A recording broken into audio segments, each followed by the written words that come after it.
today announcing the government's response to the Convergence Review and Finkelstein inquiry. The government passionately believes in freedom of the press as a cornerstone of democracy. At the same time, the government believes that a democracy needs a diversity of voices within its media. This is essential. The government's reforms seek to ensure no further reduction in media diversity and requires no change to existing media standards. The government also understands that there is a community concern about media quality and how press complaints are handled. The government will bring to the Parliament legislation that will secure diversity and fairness in the media for the public. The government will also bring forward a separate bill dealing with the announced licence fee rebate for television stations and associated issues in respect to local content and matters associated with the ABC, SBS and community television. Seeing Australian stories told on TV is vital in reflecting and maintaining our Australian identity, our character and diversity.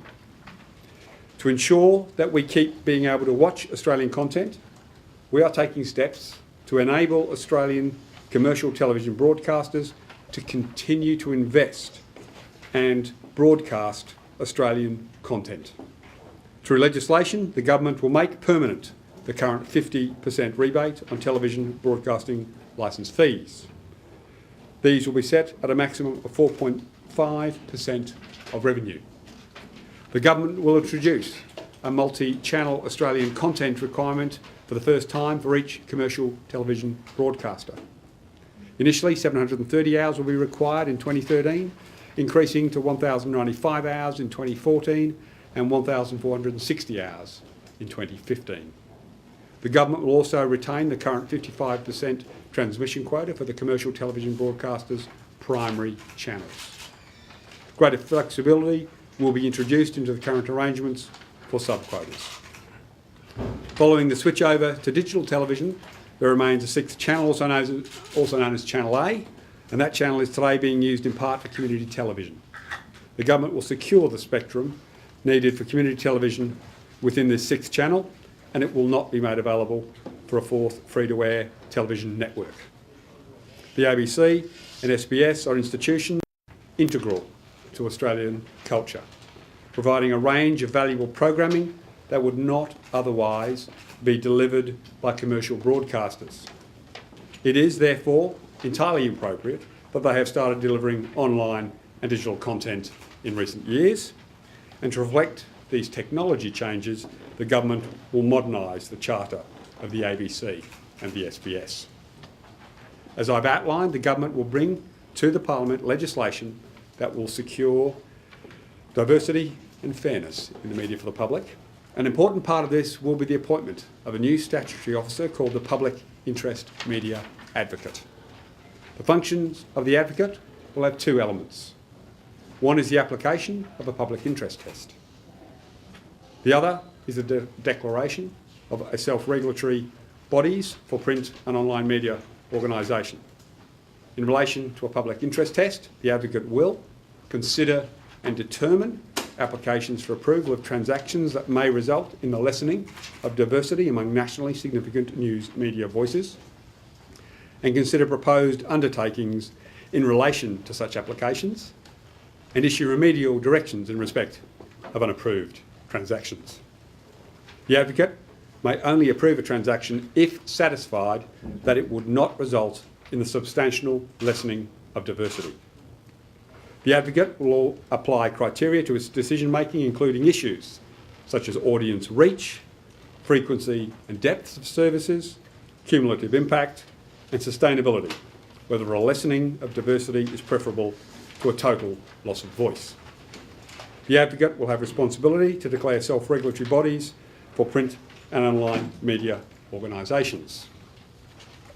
On press standards, the government will bring to the Parliament a press standards model that ensures strong self-regulation of the media.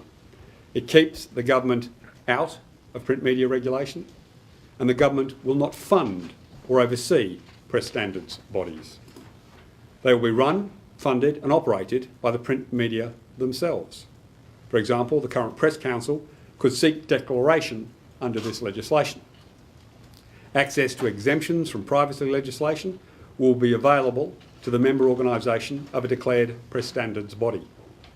Research has found the overwhelming majority of Australians strongly agree with the proposition that it should be made easier to make complaints against the media where there is a concern about biased and inaccurate reporting. The advocate would need to be satisfied that a standards and complaints body has adequate arrangements in place regarding standards of practice which reflect community standards and expectations about news and current affairs, appropriate and responsive complaints handling, arrangements for the body to publish agreed standards, as well as decisions and compliance statistics in relation to complaints lodged. Appropriate governance arrangements that ensure independence from new news media organisations and suitable funding arrangements. The right to a free press is vital for democracy, but media organisations also have obligations to the Australian public. This includes obligations to fairness in reporting, as well as providing timely responses, as I've said, to complaints and criticism. The government's plans balance these rights with these obligations. Diversity of ownership is a necessary means of securing a diversity of views, ideas and opinions on a broad range of issues. It is the lifeblood of our democracy. But in Australia, there is a real risk that over time there will be fewer and fewer organisations owning or controlling sources of news and commentary. There are two existing mechanisms that address this risk: competition law and foreign ownership restrictions. But these alone do not reflect the full question of public interest in media diversity. To ensure a diversity of voices, the government will bring forward a separate bill for a public interest test in relation to major media acquisitions. It will ensure that diversity of voices is always considered when media organisations of national significance seek to merge. The public interest test will be applied when there is a merger or acquisition of a registered news media firm. The register of news media firms will include the following organisations: commercial television services, commercial radio services, print publications, or subscription television broadcasting services that provide news or current affairs programs, subscription television platforms, and online services that make available news or current affairs content targeted to an Australian audience and have paying customers. Online services that do no more than aggregate news or current affairs items are not considered a voice and won't be part of the register. The threshold for firms to be listed on the register is designed to include those news media voices with a significant national audience reach. That threshold has been set at a level to include voices that are readily identified as having national significance. For example, the Australian Financial Review has around, according to the last audited figures, 68,000 readers per day. So the threshold is set below where the readership of the Fin Review would be, and then it goes up from there. Before making a decision, the advocate must undertake a 28-day public consultation process regarding the proposed decision. And let me be clear, the public interest test is not a fit and proper person test. So the advocate must consider any submissions received during that period. The advocate must use his or her best endeavours to make a decision on the application within 90 days of receipt of the application. Now, passage of the bills. On the bills that relate to a reformed Press Council and the introduction of a public interest test, let me be very clear about this. The government will not be bartering. If either of these reforms do not garner sufficient support to pass the Parliament by the end of next week, then the government will not proceed with the bills containing them. The government will also establish a parliamentary committee to inquire into three potential further reforms: the abolition of the 75% reach rule, which has become a matter of some significant debate over the last month or so, particularly in relation to regional and local news. There are all sorts of claims and counterclaims that there'll be a loss of regional news services. If the committee is able to come up with a quick resolution or agree a consensus on the 75% rule, the government would include this amendment in the general package. On-air reporting of ACMA findings regarding broadcasting regulation breaches should also be part of this inquiry. Whether the ACMA should consider program supply agreements for news and current affairs as part of determining whether a person is in control of commercial television broadcasting services. This is the outsourcing questions and debate and issue.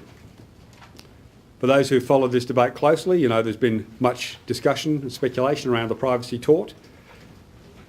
The narrow privacy tort around this area will be referred to the Australian Law Reform Commission for further expert examination. They completed a very voluminous report which contained a small area on the tort of privacy.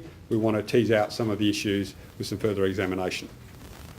So the reforms announced today are about ensuring the Australian public a media sector that is fair, diverse and able to tackle the challenges of the future. I want to thank everyone involved in the Convergence Review and the Finkelstein inquiry for their work. I also want to particularly thank the people and organisations who took the time to make public submissions to these inquiries.